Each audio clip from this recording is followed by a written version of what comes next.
Hello student, कल आप लोग हिंदी आरोह भाग 2 पद्यखंड का डॉक्टर हरिवंश राय बच्चन का परिचय पढ़े थे। आज हिंदी साहित्य गद्य खंड में पहला पाठ है महादेवी वर्मा का भक्तिन।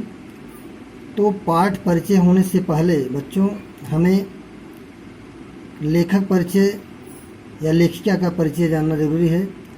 भक्तिन पाठ की महान लेखिका महादेवी वर्मा है। बहुत सारी चीज़ें बुक में नहीं होती हैं। ये वीडियो बहुत व्यवस्थित ढंग से प्रमाणिक किताबों के द्वारा मैं बनाया हूँ बच्चों। इसे बखूबी आप नोट्स बनाएंगे और तैयार रखेंगे। बहुत अच्छी अच्छी बातों को यहाँ रखा गया है। देखिए चलिए इस वीडियो में महादेवी वर्मा का परिचय। छायावादी युग की महान लेखिका महादेवी वर्मा का जन्म 26 मार्च 1907 ईस्वी को उत्तर प्रदेश के फर्रुखाबाद ज़िले में हुआ था। 26 मार्च 1907 ईस्वी को उत्तर प्रदेश के फर्रुखाबाद ज़िले में हुआ था। लगभग कहा जाता है इनके घर पर 200 वर्षों यानी 7 पीढ़ियों तक उनके घर में किसी बच्ची का जन्म नहीं हुआ था। 200 वर्षों के बाद महादेवी वर्मा के रूप में एक पुत्री को जन्म हुआ। इनके पिता श्री गोविंदनाथ वर्मा ने इनका नामकरण महादेवी वर्मा के रूप में किया और अंत में यही बच्ची आगे चल कर के महादेवी वर्मा के नाम से प्रसिद्ध हुई। इनकी माता का नाम श्रीमती हेमरानी था और पिता का नाम गोविंदनाथ वर्मा था। इनकी छोटी बहन जिनका नाम श्यामा देवी था और इनके 2 भाई थे। बड़े भाई का नाम जगमोहन वर्मा और छोटे भाई का नाम मनमोहन वर्मा था। इनका विवाह बाल्यावस्था में स्वरूप नारायण वर्मा के साथ हुआ। महादेवी वर्मा बहुत ही यशस्वी, बहुत ही प्रतिभाशाली लेखिका थी।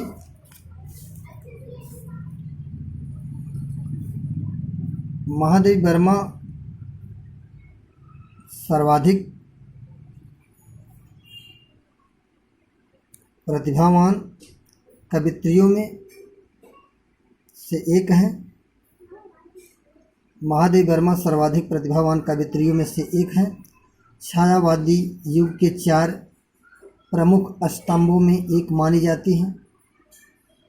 आधुनिक युग की सशक्त कवित्रियों में एक होने के कारण इन्हें आधुनिक युग की मीरा कहा जाता है। क्वेश्चन पूछा जाता है, 1 नंबर मिलते इस पर। आधुनिक युग की मीरा किसे कहा जाता है? काफ़ी बच्चे कन्फ्यूज होकर के मीराबाई को लिखते हैं, लेकिन आज जान लीजिए आधुनिक युग की मीरा महादेवी वर्मा को कहा जाता है। कवि निराला उनकी प्रतिभा को देख करके उन्हें हिंदी के विशाल मंदिर की सरस्वती कहा।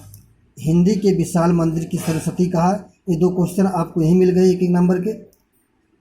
महादेवी वर्मा का विवाह बाल्यावस्था यानी 9 वर्ष की अवस्था में, मैंने पहले बताया, श्री स्वरूप नारायण वर्मा के साथ हो गया। साहित्य के प्रति उनका बचपन से ही लगाव रहा। साहित्य के प्रति उनका रुझान बचपन से रहा। उन्होंने प्रयाग माने इलाहाबाद विश्वविद्यालय से संस्कृत से एमए की परीक्षा प्रथम श्रेणी में उत्तीर्ण किया। महादेवी बचपन से ही पढ़ने में प्रतिभावान थी और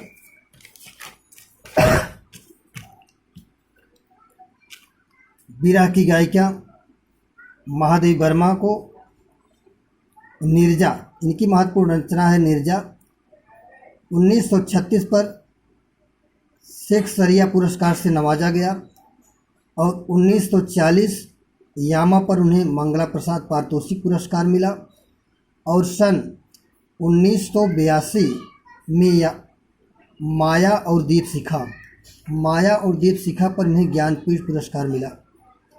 1956 में भारत सरकार पद्म भूषण पुरस्कार मिला और महादेवी वर्मा अपनी प्रतिभा को निखारते हुए प्रयाग महिला विद्यापीठ में अपना पढ़ाई जारी रखा और उच्च शिक्षा लेने के बाद प्रयाग महिला विद्यापीठ में प्राचार्य रही, अर्थात वहाँ की प्रिंसिपल भी रही।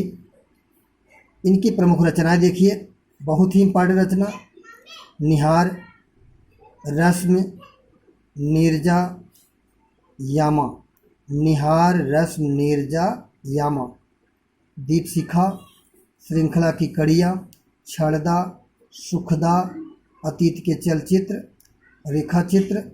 इनकी सबसे महत्वपूर्ण पत्रिका है जिसका नाम है चाँद पत्रिका। आप इसको याद रखेंगे। चाँद पत्रिका किसकी है? महादेवी वर्मा की है। मेरा परिवार इनकी बहुत महत्वपूर्ण रचना भी मानी जाती है। मेरा परिवार के अंतर्गत आप लोग पढ़े होंगे सोना, नीलकंठ मोर, गिल्लू, पथ के साथी इत्यादि। बहुत सारी रचनाएं हैं। इस विरह की गायिका महादेवी वर्मा हिंदी जगत की महान लेखिका का 11 सितंबर 1987 को स्वर्गवास हो गया। 1987 को इस महान लेखिका चिर निद्रा में लीन हो गई। आज महादेवी वर्मा के बारे में आप लोगों ने देखा और इसको बखूबी याद रखेंगे। इसमें बहुत सारे क्वेश्चन एक एक नंबर के पूछे जाते हैं। ये पाठ अति इम्पॉर्टेंट है गद्य में, और बच्चों इसमें कोई दिक्कत हो हमें बताइएगा, क्योंकि सारी चीज़ें वीडियो में तो नहीं हो पाएगी, लेकिन इस वीडियो के माध्यम से आपको जो कुछ दिया जा रहा है इसका नोट्स बनाकर तैयार रखेंगे, और किसी को कोई संदेह हो तो हमें बताएंगे। आज की वीडियो में इतना ही। धन्यवाद। आपका दिन मंगलमय हो।